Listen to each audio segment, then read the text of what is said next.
Hey, welcome back, my lovelies. Today I'm going to show y'all that even if your fridge is not fully stocked, you can still put together a meal that's super filling and flavorful and healthy. I'm just going to use whatever veggies I have on hand. I don't have all the ingredients usually used for a curry that I'm making today, but I'm just working with what I got. I've put a little bit of olive oil here. Not a lot, I'm making a decent quantity, so I'm about 1 tablespoon, and then you don't let it get to a boiling point, just warmed up a little bit. Now, I don't want to offend anybody from India or those are, curry chefs or anything. This is just what I do, the most easiest way, and it works. And that is it. I am using for today this curry powder here. You can use paste or powder. What I do is add that to my oil, and since I'm making quite a bit of quantity, I'm gonna go with a huge spoon like this, about half of this darn jar. I might add just a little more. We like it flavorful. That coconut milk is gonna be taming that on later. So you can use any brand you like, powder or paste. I like them all. So we're doing this one today. And to my oil, that looks like it needs just a touch more. It's all by eye, you guys. I'm not one to give you exact measurements, or it's just I play it by eye, okay? So just a little more in here. Okay. And as they warm up nicely together, I'm going to add, you can leave it as is, just your powder or your paste with your veggies and stuff can be enough. But just to go just a little extra mile, I'm gonna add some ginger here and garlic. As you can tell, I don't shy off of my garlic. We love it. And my bay leaves. So some dried bay leaves here. Dry or fresh, whatever you got, And if you don't have bay leaves, no worries. Okay? So the smell already is amazing. Really, really good stuff. I'm going to lower the heat. Okay? Let that there warmed up a little bit. And I guess I really misestimated my oil because I might end up adding just a touch more. And that's okay.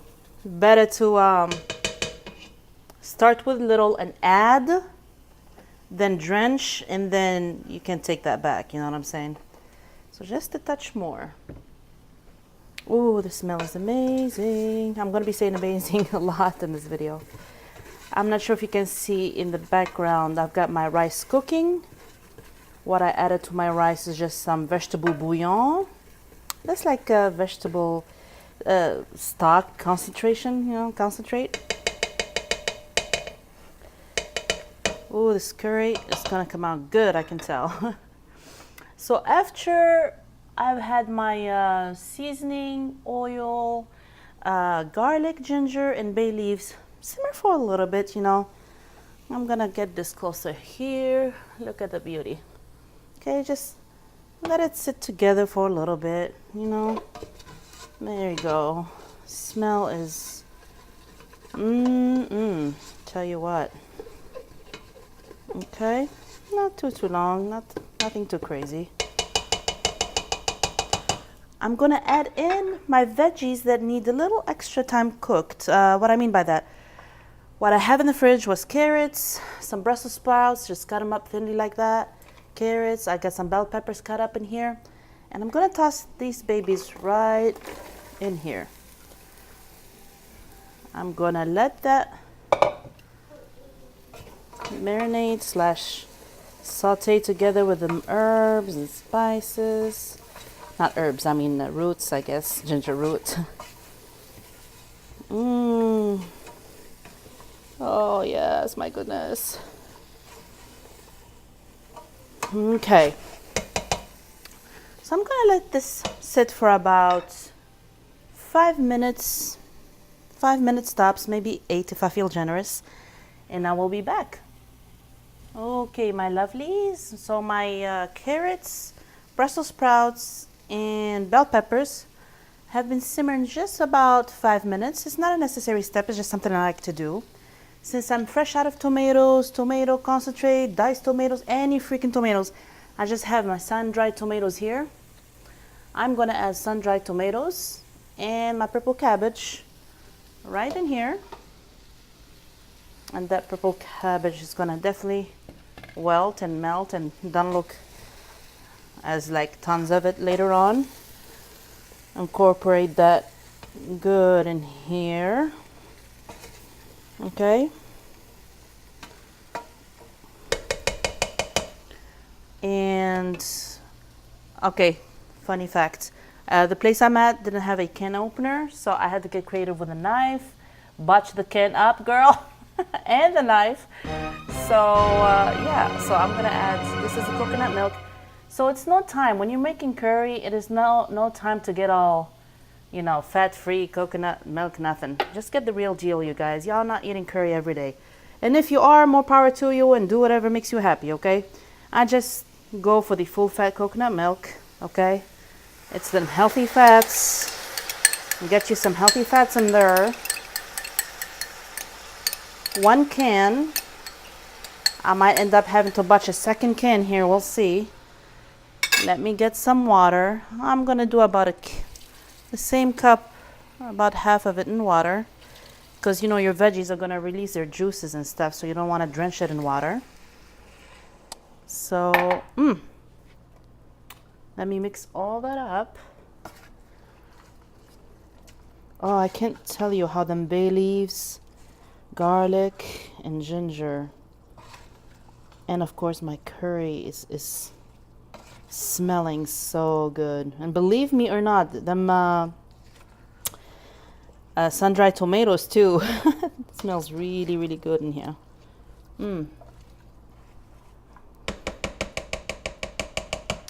I'm going to throw in a rinsed 1 can of chickpeas. If you have them, great. If you don't, not really necessary. Or you can even get creative with any beans you have on hand, that's fine. Just for fun, I'm adding just a little bit of some raisins and a nice generous handful of my cashews here. Add all of that stuff up. Like I said, you guys, I'm sure this is not the correct traditional way of making this or anything. This is just kind of like, instead of kitchen sink curry, this is like fridge treasures curry. The quick way, not necessarily the traditional way or anything. Okay. And we're gonna have to let this simmer for a while. And we will be back. Okay, my lovely. So I did end up adjusting the milk amount. I added an extra half can of milk because I had tons, way more veggies than I thought. I did add some Himalayan salt, a little bit of black pepper, and a splash or two of my raw cane sugar. Now that's not a necessary step, I just like it in my curries. And now it's been simmering for a while. Okay, look at these gorgeous colors. Now, quick tip before I forget, if one of the veggies that you have on hand are potatoes or squash, I would add those after, like in the second batch, not in the first batch of veggies that I saute with the spices at the beginning. You know what I mean? If not, by the time your curry and like your carrots are tender, then the potatoes and the squash would be puree, and you don't want mashed squash or mashed potatoes in your curry. So since I didn't have those kinds of veggies this time, I mean the most delicate veggie I had here was the cabbage, but it holds its own and it's not gonna easily become mashed as would a starchy veggie or squash per se. So this baby's got about a few minutes left, and we will come back once I'm ready to plate. We'll see you all in a little bit. And we are back. So all my veggies are nice and tender. And we're gonna have this rice right here. It's really a good rice. It's a brown rice of some sort. Calrose, I believe. Yeah, it's called Calrose. It's really, really good. Of course, any rice you have on hand or your favorite rice, you know, don't have to be brown. And I like to serve it up in a bowl. Now I usually like to serve my curry and top it off with like fresh herbs like cilantro or parsley. Unfortunately, I don't have any on hand. And yes, I'm gonna double dip this spoon since I don't have my utensils. You guys maybe know by now that I'm in a temporary housing and I don't have all of my spoons that I need. They're all in storage. So we got a gorgeous mix of veggies here with a touch of the sweet raisin, cashews, and chickpeas because YOLO. Because why not, right? Work with what you got and you can still come up with something fabulous. So voila, I wish I could share it with the world or even have the ability to let you smell this. It's so, so yummy. And I'm gonna top it off with just a little bit of onion just because lack of parsley or cilantro. I hope you give this a try. If you do, please tag me on Instagram, Not So Perfect Vegans, and I could post your pictures on my next video, share them. Have a good one. Have a good rest of your week. And yeah, love y'all and stay tuned. Bye.